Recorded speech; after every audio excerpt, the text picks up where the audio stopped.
Are Jehovah's Witnesses a cult?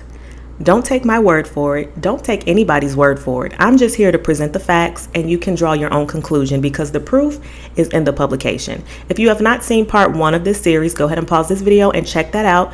In the first video, we discussed Jehovah's Witnesses and how they recruit new members. So today we're going to be talking about the BITE model. The BITE model was developed by Steve Hassan. He's a former member of the Unification Church. He's also a mental health counselor, and he specializes in destructive cults and mind control. So the BITE model has 4 components: behavior control, information control, thought control, and emotional control. So this is pretty much a tool that someone can use to analyze whether or not the group that they're in is exercising undue control over them. So what we're going to do is just talk a little bit about behavior control. Then we're going to look at some Jehovah's Witness publications and some videos, and we're just going to see if they are exercising undue control over their members. So behavior control is about dictating who a person is and what they do.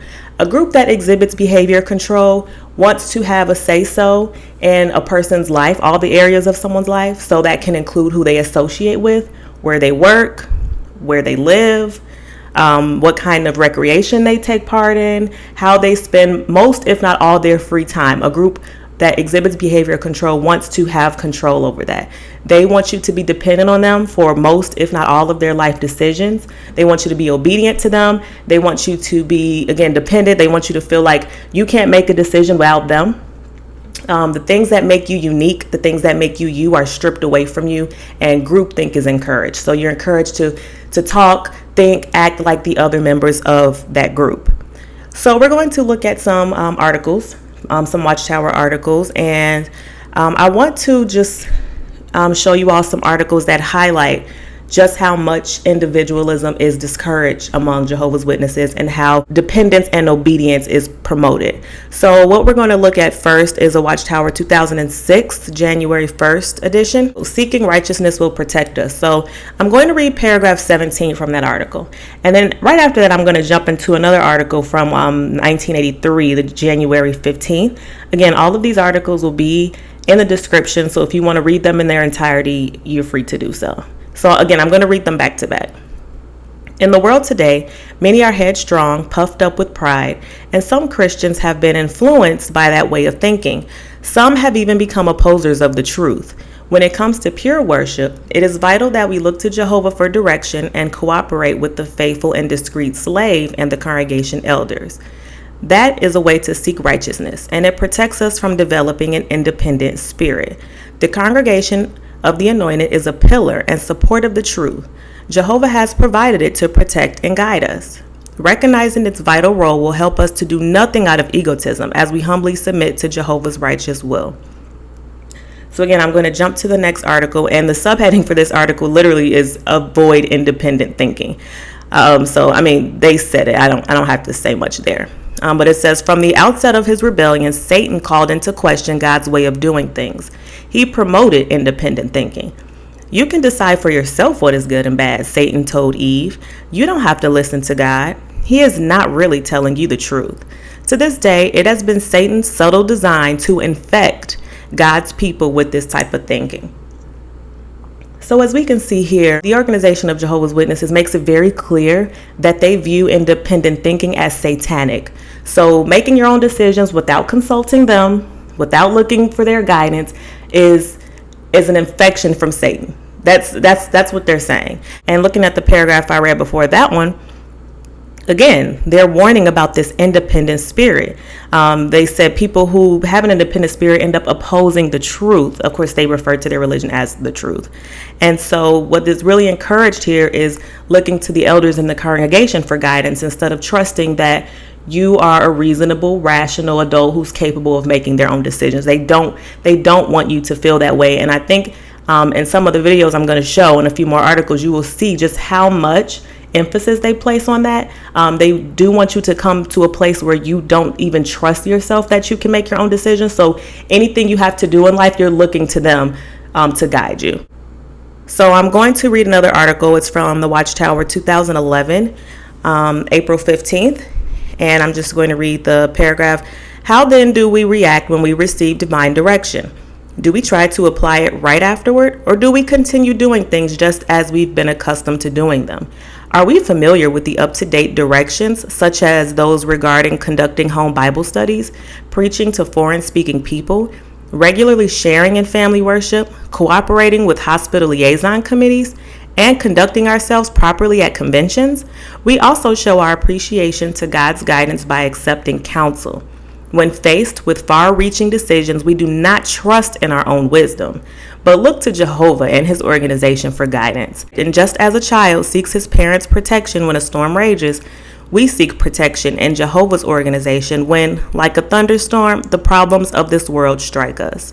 So I think what's really interesting here is that they are emphasizing not only just following directions, but staying up to date. Because if you know anything about the organization, you know that rules can change pretty frequently. Doctrine can change, instructions can change. And what they're saying here is like, look, when you receive new direction, there is no taking time to meditate on it, to criticize it, to make sure, it's the best decision for you. It's like when you get new direction, you are expected to follow it right away. There's no room for doubt. There's no room to let it marinate, maybe talk it over with someone else. No, you are to follow it right away. And then they give the analogy at the end of just as a child seeks his parents' protection. Well, Jehovah's Witnesses, some of them are children, but we're talking about adults here. We're talking about adults who should be able to make their own decisions based on their own independent research or life experience, or maybe talking to a family member or a friend, but they should not have to be so reliant on the organization to make decisions. So I think here is where I'm going to put the first video. And in this video, it's depicting a Jehovah's Witness woman who gets a job as a sign language interpreter, and she's working part-time initially. And as the video goes on, she's offered a full-time position by her boss. And of course, she can't make that decision on her own, so we're just going to see how that plays out, and then we're going to talk about it. Soon I took the test for a sign language interpreter. I couldn't believe I passed. I loved my new job. My hope was that it would support my pioneering and maybe allow me to travel one day to a country and preach where there was a need for sign language. My boss was very happy with my work, so much so that he began to give me more.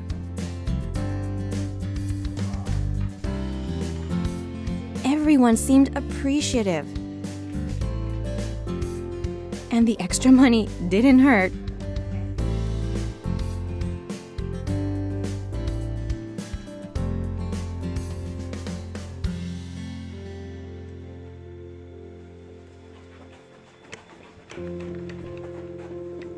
I was handling it all fine.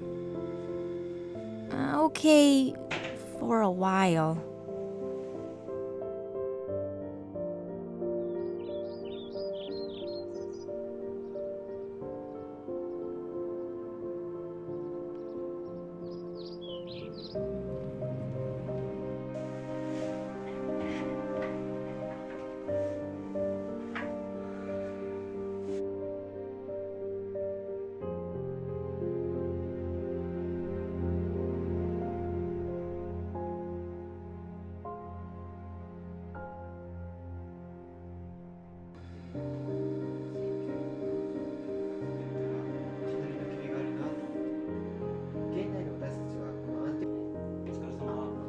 My boss asked me to work full-time for a few months to get some extra training.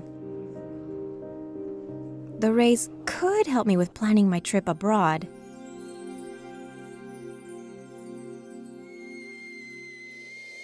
I knew my parents would be concerned. I knew because I felt it too. I was already dragging physically. But then again, it would only be for a few months. I was really torn. Dad kindly commended me for having good goals and trying my best to work toward them. Then he showed me a scripture that really helped me. 1 Timothy 4:16. Pay constant attention to yourself and to your teaching. Persevere in these things, for by doing this, you will save both yourself and those who listen to you. He helped me to see that Timothy set spiritual goals for himself growing up. But Paul was now telling him, don't stop. Even though Timothy was a grown spiritual man, Paul encouraged him to continue setting new spiritual goals. In fact, to persevere in them. What was I persevering in?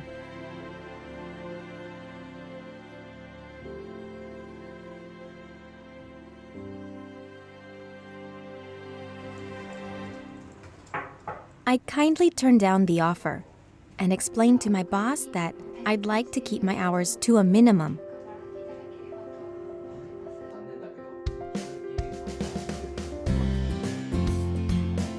So I could support my number one job. So let's break down this video really quickly. So we have a Jehovah's Witness woman who gets a job as a sign language interpreter. I noticed a few things. For one, she said she loved her job. She said she was appreciated by her boss. She said the money was good. And then there's even a quick scene in there where it looks like she's standing maybe in the break room talking with her coworkers. They're laughing, enjoying a cup of coffee. So really, this is a huge milestone. This is something to be proud of, to have a career that you enjoy, that you wake up and you enjoy going to. You're appreciated by upper management. You're being paid what you deserve. You get along well with your coworkers. I mean, I won't say that's extremely rare, but I think it's kind of rare. It's something that she should be proud of and celebrating, but because this is a Jehovah's Witness video, it's a problem. Why is it a problem? Because her time with her job starts to take time away from her meetings and going out in field service and her studying. So the organization is painting a very clear picture here. Whatever you do outside of the organization has to take a back seat. Your job, your family, your finances, your recreation, all of that has to take a back seat. The organization's pursuits and goals have to come first. Again, they show her kind of waking up late, falling asleep during the study, getting late to her meetings, and now it's a problem. So the Watchtower does this thing where they will quote a scripture. It'll be, a vague scripture, and they will somehow tie that in, and the witness will draw this conclusion of what decision they need to make. But really, there's no way to make these type of decisions just from the scripture alone.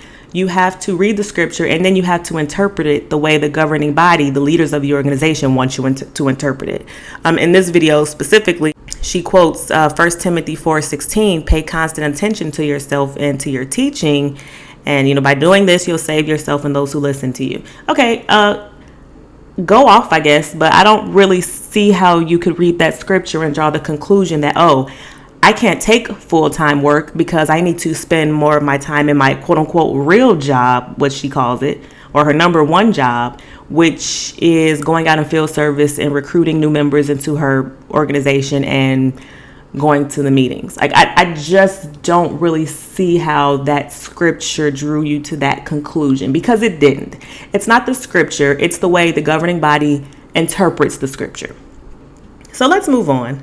Let's move on to recreation and leisure time. Leisure time, that's your time to do what you want, let your hair down, so to speak, maybe watch some TV, read a book, whatever just makes your heart happy. You would think you can do those things in peace and the organization would stay out of it. Well, you're wrong. So there are many articles about leisure time and activities and recreation, and we're going to look at one today, and then I'm going to show you a video. The article is the Watchtower 2013 January 15th edition. I'm going to read paragraphs 12 and 13. First, consider the type. Be assured that you can find healthy forms of recreation and good entertainment. Admittedly, though, much of what is available glorifies things that God hates, including violence, spiritism, and illicit sex. Therefore, you need to scrutinize the type of recreation and entertainment that you engage in. What effect does it have on you? Does it encourage you in a spirit of violence, fierce competition, or nationalism? Does it drain you of your financial resources? Could it stumble others? What type of associates does your choice of recreation and entertainment bring you into contact with? Does it stimulate in you a desire to commit wrong acts? Consider, too, the amount of time you spend in recreation and entertainment. Ask yourself, do I spend so much time in leisure pursuits that I have little time left for spiritual activities? If you choose to spend excessive time on recreation and entertainment, you will find that your downtime is not as refreshing as it could be. In fact, those who keep relaxation in its place enjoy it even more. Why? Because they know that they first took care of the more important things, so their period of relaxation comes guilt-free. Actually, paragraph 14 is a gem too, so I'm going to read that one also. Although spending much time in leisure activities may seem appealing, taking that path could distance you from Jehovah. A 20-year-old sister named Kim learned from that experience. I used to be at all the parties, she says. Every weekend, something big was happening, Friday, Saturday, and Sunday. Now, though, I see that there are just so many more important things to do. For example, as a pioneer, I wake up at 6 a.m. for field service, so I can't be socializing until 1 or 2 in the morning. I know that social events are not all bad, but they can be a huge distraction. Like anything else, they have to be kept in their place. So, wow. First off, the organization wants to have control over what kind of recreation or entertainment you partake in. And, they say you don't want to watch anything that glorifies violence or spiritism. I mean, that's such a slippery slope. I mean, Disney movies have spiritism. You know what I mean? Disney movies have violence, okay? I don't think an organization should be dictating what you watch. Obviously, if you're a child, if you're still a minor, your parents would have a say in what you watch or what you listen to, things like that. That's fine. But once you're an adult, stay out of my movie collection, okay? Like, mind your business. I think it's also funny how they also talk about how much time you spend on recreation. I just want to talk about this 20-year-old sister named Kim who used to be at all the parties. Well, a 20-year-old, you should be at all the parties. And not to say that you have to party if you're in your 20s, but if that's what you want to do, if you're safe and you're having a good time and you're being responsible, go to all the parties your little heart desires, okay? Like, for her to have to cut down on her partying or whatever she's having a good time doing because she has to wake up at 6 a.m. for field service.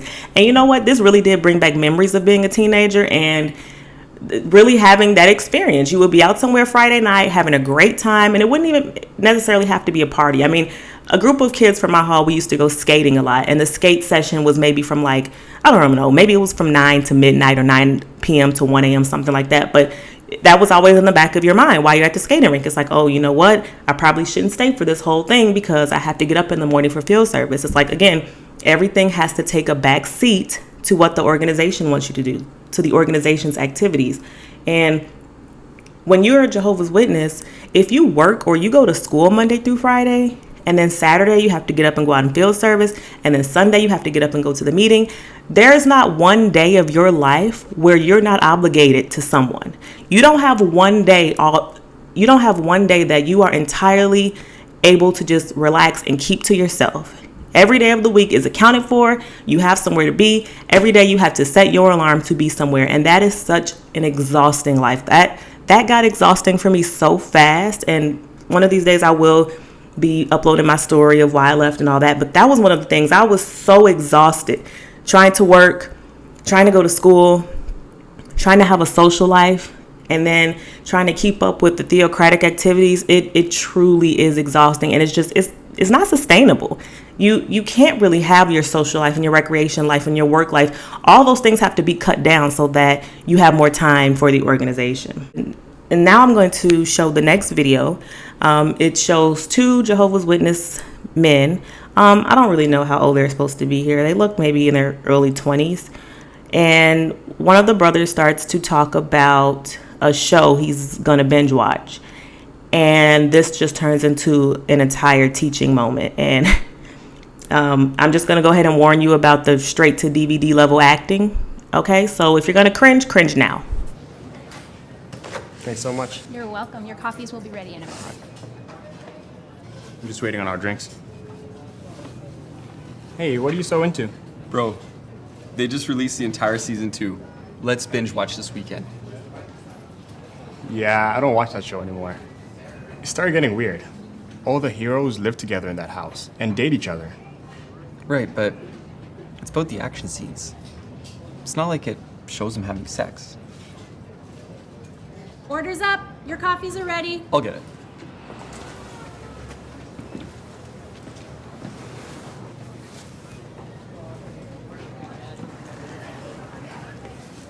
Here you go. Thanks, man. Hey, Jake. About the show, here's a scripture that helped me out. Romans 12, verse 2. Right. That one says, stop being molded by the system of things. But you know I wouldn't do those things. Yeah, but it also says, be transformed by making your mind over. I honestly felt that that show was making my mind over in the wrong direction. Okay, but you'd still do what's right.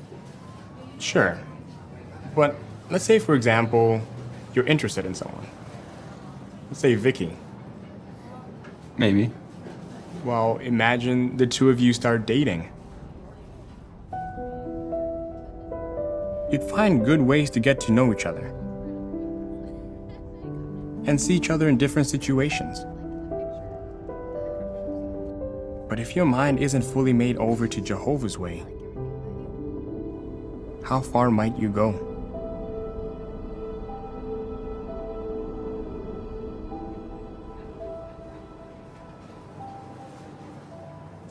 Okay. I see your point, but I'm still not convinced it'd trip me up. Yeah, but it's worth thinking about. First off, I think it's safe to say that whoever wrote the dialogue for this little skit has probably never heard two young people have a discussion ever in life, because it's just not realistic, sis. It's not. Second of all, I can't even binge watch a little Netflix now without feeling guilty. I can't go binge watch a show. So what we see here is two Jehovah's Witness guys talking about some show that they were going to binge watch, or that they both used to watch. And the one guy is now saying he doesn't watch that show anymore. And what's really interesting to me is that whatever show this is, they say that they don't actually show people having sex. So I guess whatever show, sex is implied, okay? And that isn't even acceptable. If just that is implied, which I don't know what TV show or what series they're throwing shade at, because the organization will throw some shade. Like, I remember back when, what was it? It was Harry Potter or Twilight, one of those. They released a couple articles like back to back about like watching movies with vampires and werewolves. Of course, they didn't come out and say the title of the movies, but I do wonder what show they're talking about here, because they will like throw some low-key shade at a movie or a TV show. But I just think it's so funny how this conversation about this TV show, where sex is not even shown on the show, it's implied allegedly, this brother has to whip out his phone and pull out his jw.org app and look at the scripture. Like, again, I can't make any decision in life without having to see what jw.org has to say about it. And again, you can say, oh, they're just reading the Bible, they're just following God. No, what they are following is the Bible as interpreted by the governing body, aka the leaders of the organization.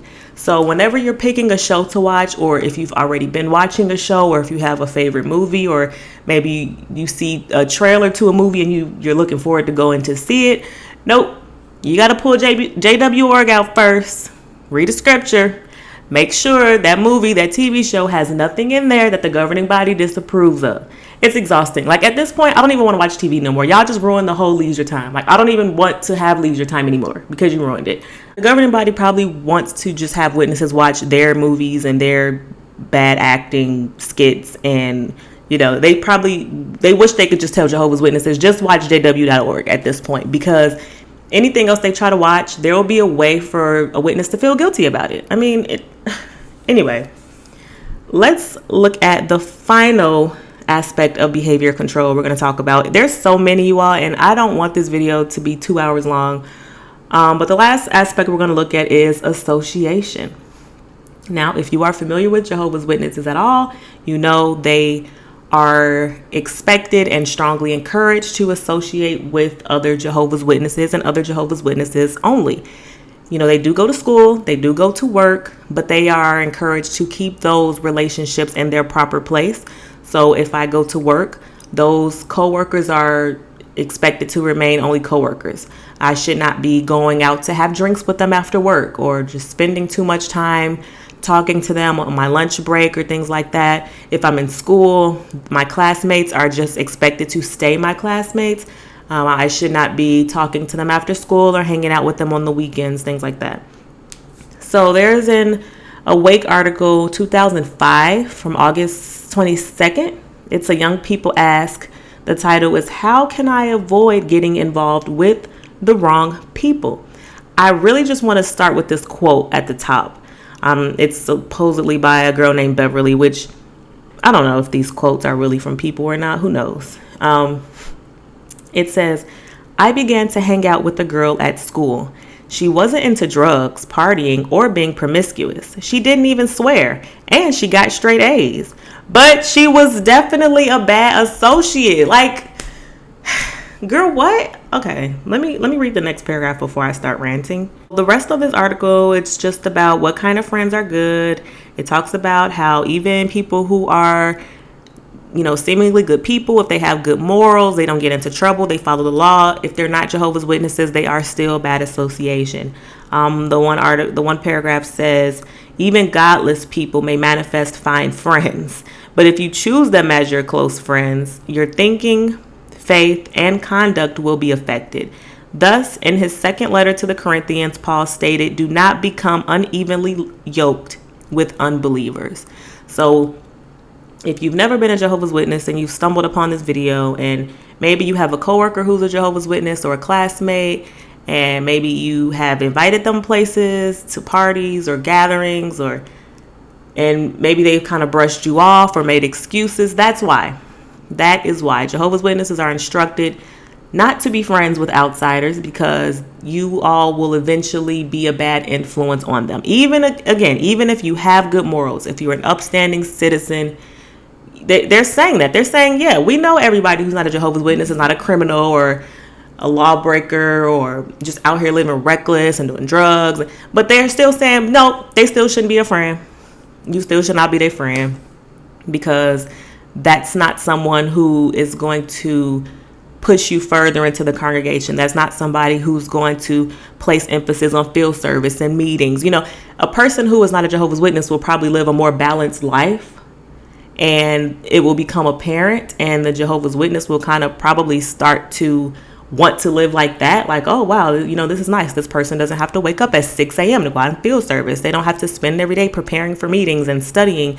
They can just live a normal, balanced, healthy life. And Jehovah's Witnesses, they're not allowed to live that way. So they have to just kind of associate with each other. If they have friends who are outside the organization, they will realize how abnormal their way of life really is. So I'm going to show the final video I wanted to show today, and it's taking place in a Kingdom Hall during the meeting. The speaker is giving a talk about association, and we get to kind of get inside the minds of 3 people in the audience, and they are all evaluating if the association that they have is healthy and if it's acceptable to quote unquote God, but what they really mean is the governing body. So let's watch. We must know Jehovah well. That means knowing his thinking on matters. We should welcome such an examination and make any necessary changes. For example, let's read 1 Corinthians chapter 15 and verse 33 together. Here we read, do not be misled.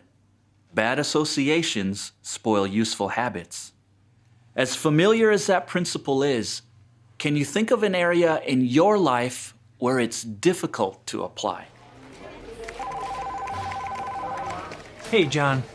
I know it's not your usual, but there's no one to entertain those clients tonight, so can you do it? Thanks. Great.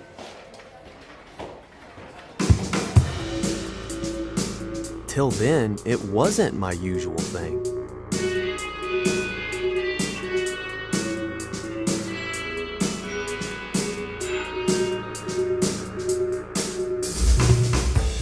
But I need to support my family.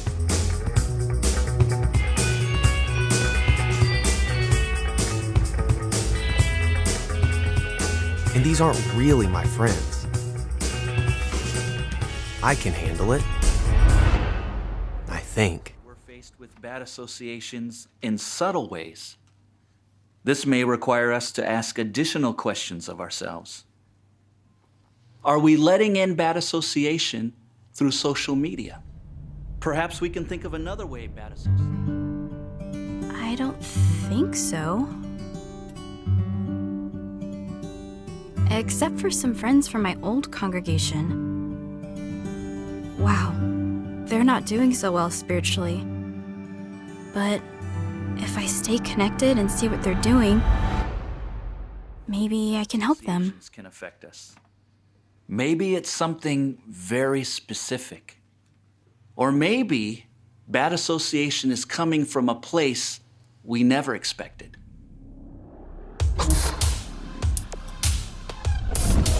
I only join games with witness friends I know. But sometimes, they connect with people I don't know. Who pick games I'm not sure we should play. But maybe my friends know them. So they're probably okay. It's vital that we avoid bad associations. Now, as we resume in Psalm 26, I thought that talk didn't apply to me, but can I really handle bad association? If I take a stand, I may lose my job. But that's being anxious about tomorrow.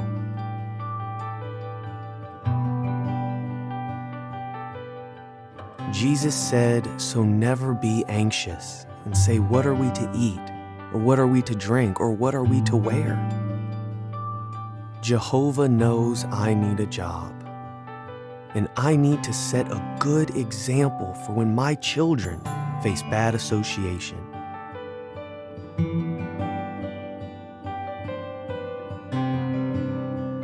First Corinthians 15:33. My friends' posts are getting worse. Their pictures and comments. 2 Timothy 2:16.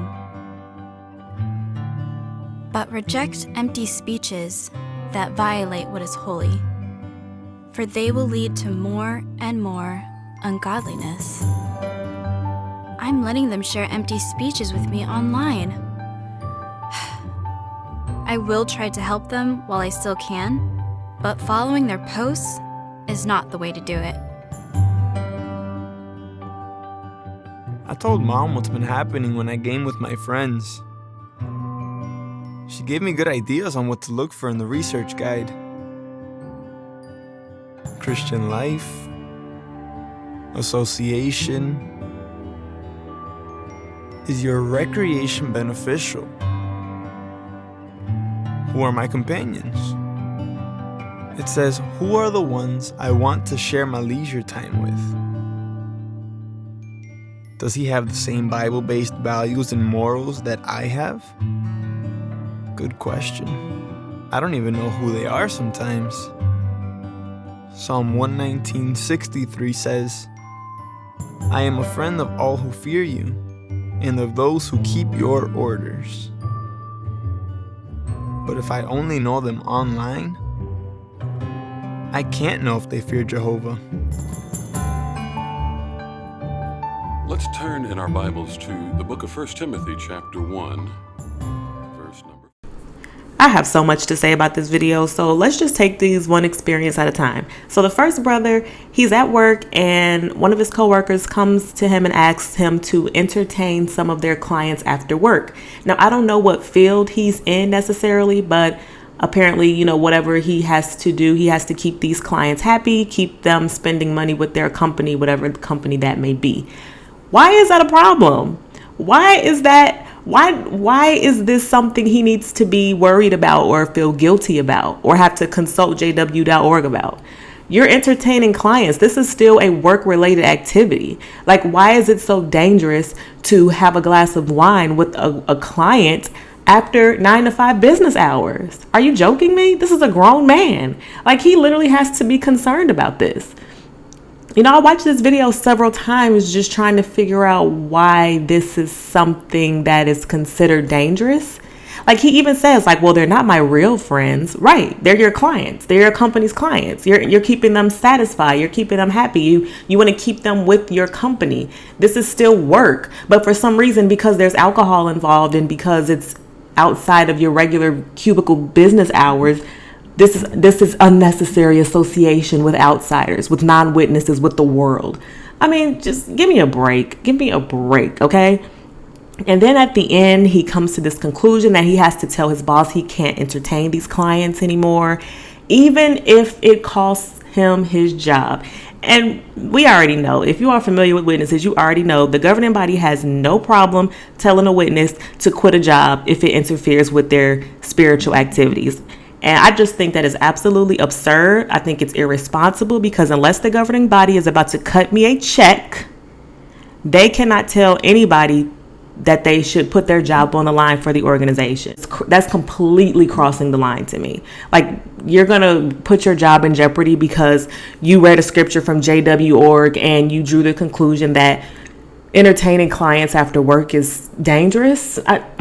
Let's go to the next example. So the next example is a sister in the audience who is listening to this talk, and she's reflecting on the people she follows on social media. Now, what really needs to be highlighted here, she's not talking about non-witnesses. She's talking about people who go to the Kingdom Hall, and she still is contemplating on if she should still follow them on her social media because they aren't doing well spiritually, as she puts it. So what could that mean? That could mean maybe she sees photos of them at a party. Maybe they post things that aren't necessarily about field service or scriptures, or maybe they post about TV shows or things that some witnesses may find offensive. I mean, the list is endless. There's so many things that a person could post that would make another witness draw the conclusion that they aren't doing well spiritually. But I think it's just interesting to note that not only are Jehovah's Witnesses discouraged from befriending people who are not Jehovah's Witnesses, but they're also told that they have to be selective with people who are inside the organization. They're like, look, this person may be a Jehovah's Witness. They may go to the Kingdom Hall. They may be at every meeting, but they still may not be good association for you. So you have to be so selective, and you always have to be in this mindset of reevaluating your friendships. And are these people still spiritual enough? Are these people still making the right decisions? Are these people still as dependent on the governing body as I am? So in the end, she comes to the conclusion that she has to unfollow these people. She got to hit these people with the block combo. Like, she got to block and report as spam. I mean, okay, she didn't do all that. I'm guessing it, but you can't even just follow a few friends on Instagram or Facebook or Twitter, whatever the case is, without having to, again, pull out JW.org and question, is this something that the governing body disapproves of? And the last example is a brother who plays video games, and he has friends on there, friends of friends, whatever. He plays on the game, and sometimes there's people in the chat or whatever it's called that who are not witnesses, or he doesn't know who they are. This is something, again, that has to be evaluated, because even on a video game, I have to be making sure I have good association. It's like, really? I can't play a little Fortnite? I can't play a little GTA? I can't play a little 2K and just kick back and relax without having to, again, pull out JW.org, make sure that what I'm playing is acceptable, the video game doesn't have too much violence or spiritism or whatever else. And then I have to evaluate the people that I'm on the game with. Who are they? Do they have the same morals as I do? Who cares? We just here to play some Fortnite. Their morals, how they live their life, or who they worship, or what they believe in, that's neither here nor there. Every aspect of your life has to be controlled. I am so sorry, y'all. I lied to y'all. I told y'all that was the last video I had to show you all today, but there is one more, and it's a quick one. It's like 2 minutes long. This video is about a high school girl who is being talked to by her counselor about going to college, and she's being encouraged to try out for the track team, and she has to make decisions about those two things. Now, I'm glad this video is going last because this video gets my blood boiling, and I will talk about why after. So let's watch. Good morning, class. As we delve deeper into chapter 4, we're going to see why we know that evolution is a fact. Now, when we think about the word evolution, what comes to mind? Your grades are some of the highest in the class. I have these brochures. They're both really fine schools, but this one in particular on top is the one I would really like you to consider. Rebecca, you're one of our fastest runners. I really want you to consider trying out for the team.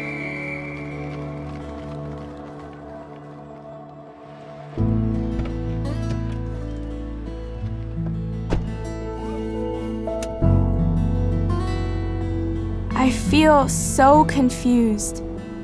I know some things they teach at school don't agree with the Bible, but sometimes they just seem to make sense. Then there's the pressure to join sports and what to do with my future.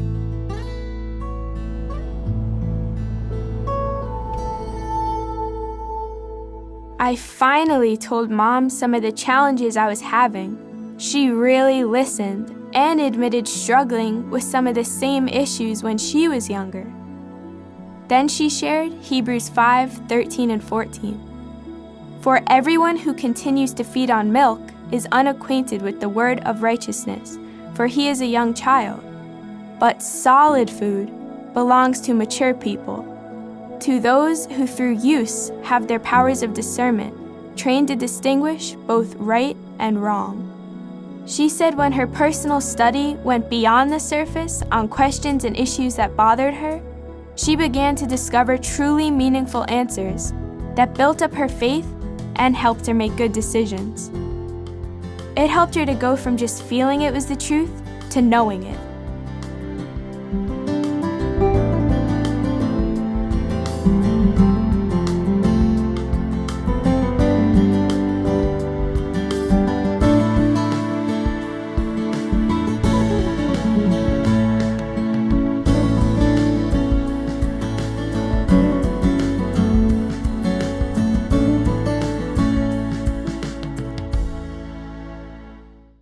So first of all, let me just say this video was extremely triggering. This took me back to my days in high school. Literally, it was to the point where once a week my counselor was pulling me out of class and bringing me into her office and looking at my grades, looking at my GPA and trying to understand, like, why are you not applying to colleges? You will get scholarships. Your schooling will be almost, if not all the way paid for. Like, what are you doing? And I had to just shrug it off and act like, no, I don't want to go. And this is one of the reasons why I felt like I had to make this channel. This is one of the reasons why I felt like I could not just leave the organization quietly. I feel like this is one of the most sinister parts. There's a few, but this is one of the parts about this religion that really gets under my skin. And it's the way they will take a child with their entire lives ahead of them and snatch their dreams away. Whatever you want to be in life, they snatch it away. Whatever skills you have that you may want to pursue, they snatch that away. All of that has to take a back seat to the organization. So you see this girl, she has great grades, and her counselor's asking her about going to college and giving her some recommendations. And then she gets an offer to try out for the track team in school. She's a fast runner. And she cannot pursue either of those things. She is, as a Jehovah's Witness, she has to put those things to the side, forget going to college, forget having, working towards a good career, forget extracurricular activities where extracurricular activities have so many benefits, right? Every skill or every interest you have is not necessarily going to become a career, but just a hobby. Just to find yourself, to meet other people who have the same interests as you. I mean, seriously, for them to not even allow that much, like, really? And then at the end of the video, she is filling out a pioneer slip. So again, it's like all those things, you put those to the side and you devote all your time to meetings and field service, going out trying to recruit other members and studying and being dependent on what the governing body tells you to do.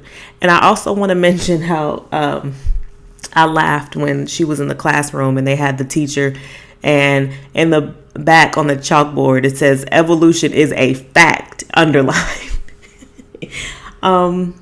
I'm not even going to go into what I want to say about evolution because that's another video for another day. But I do just think it's a little interesting that Jehovah's Witnesses believe in the story of Noah's Ark and the flood. They believe that story literally. They believe that the flood was worldwide. And they believe that the animals that were on the ark have somehow become this diverse species that we have today. But they don't believe in evolution. Like how did the few animals they were able to get onto the ark, how did they transform into the diverse species we have now without evolution? I just make it make sense. Like I remember I was actually arguing with the witness about this one time, and I was asking them that question that I just posed, and they were like, well, those animals over time, they became other animals. Yeah, sweetie, the word you're looking for is evolved. That's the word. That's the word. You can still believe in God and still believe in evolution. Evolution more so explains the diversity of life, not the origin of life. But again, another video, another story, another topic, another day. But I just think it's so evil how the organization just gets kids when they're young and says, look, don't pursue your passions. Don't pursue your talents. Don't go to college. Don't try to pursue a career.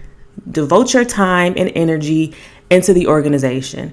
And just imagine how people feel, those who do end up leaving. Imagine realizing that you've lived a lie and that you passed up on opportunities because of this lie. Like you passed up on college. You passed up on those extracurricular activities you really wanted to do in school. It's upsetting to watch. It's upsetting to know how many talented, intelligent children are just they're not going to be allowed to be the great people they were meant to be. They can't go be great. They can't go live their best lives. It makes me sad. But that's all I have for you all today. Hopefully I've been able to clearly just highlight how much people are supposed to depend on the governing body. The governing body really wants their members to be at a point where they don't trust themselves. They don't trust their own decision making, their own judgment. Every aspect of life, as you can see, has to be evaluated. You have to open JW.org. You have to read articles. You have to consider, what does the governing body approve of? What do they find acceptable? And this is, again, it's a very exhausting way to live. You are always feeling guilty. You're always wondering, is everything I'm doing acceptable? You can take this information and do what you will with it, but the proof is in the publications, like I said, and in the videos. The proof is definitely in the videos. But next video, we are going to go over the next item of the BITE model, which is information control. So if you have watched this far, if you're still here listening, I thank you so much. Please like, comment, and subscribe, and I will see you all in the next video.